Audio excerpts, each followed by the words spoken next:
na ule Mackenzie ule hatoki jela tena. Ule hatoki jela, atazeekea pale jela.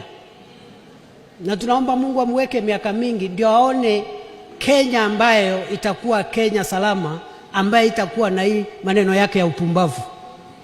Sijui kama tunaelewana. Lakini jela hatoki. Hataona mwangaza wa hii dunia tena, atakaa pale jela mpaka azekee hapo, alafu apotee, aende kwa shetani yake. Kama atatubu, hiyo ni mambo ya Mungu. Hata mahakama ikimwachilia, tutamrudisha pale.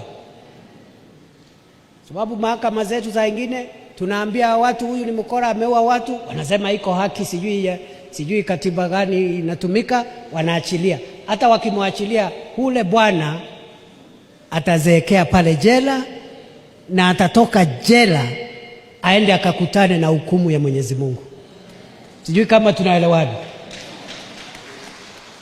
Na ile grupu yote ya wahubiri wapotofu wanatumia dini kuua watu, kuwanyanyaza, kuwanyang'anya mali yao.